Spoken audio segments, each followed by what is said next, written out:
sa part number 8, loyalty to God in who is our master. Mabigat po ito. Alam niyo kung bakit?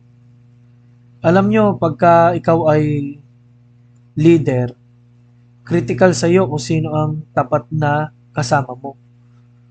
At pagka meron palang hindi pagtatapat, ikay napatay pa dahil sa kanya, nakakalungkot yon. Pero alam nyo, ibalik natin sa ginawa natin kay Kristo Jesus. Ano po?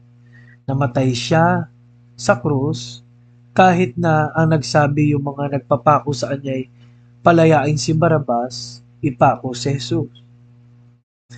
At si Judas at ang mga disipulo ay nagtago, si Judas nga ay nagpaamatay pa. Kaya ang tanong nga po ay sino ang ating Panginoon? Sa verse number 24, ang ganda po niyang verse 24 na yan, ano? Sabi rito, no man can serve two masters, for either he will hate the one and love the other, else he will hold to the one and despise the other. Ye cannot serve God and Mammon. Mammon is the God of this world. Mammon is material things. Ano po?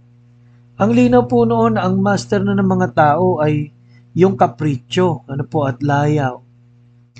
At kaya nakakalungkot po ngayon na mas marami po ang tagasunod ang layaw kaysa kay Kristo. Bakit po? Eh, 'di ba pag layaw, marami kang pera, gala ka ng gala, 'di ba? Pero tatandaan niyo po, may tatlong bagay tungkol sa layaw. It will not bring happiness, true blessing. And number three, you cannot please your master. Kung ikaw ay Kristiyano, ikaw ay nag-awol sa master mo. Kung hindi siya ang tunay mong focus at paglilingkuran. Kaya alam nyo, isip-isipin lang po natin gaano kalaki po ang ating ginagawang paglilingkod kumpara sa ating mga personal na mga trabaho at ginagawa. Paminsan masyadong tayong kontento pero di natin nakita na no, yung ginamit na word doon ay serve. Ginamit na doon na word ay serve. No? Serve. Kaya po napakalaga ng service sa Panginoon. Pero ang dami pa rin hindi nagsiserve. Kailan po tayo magsiserve?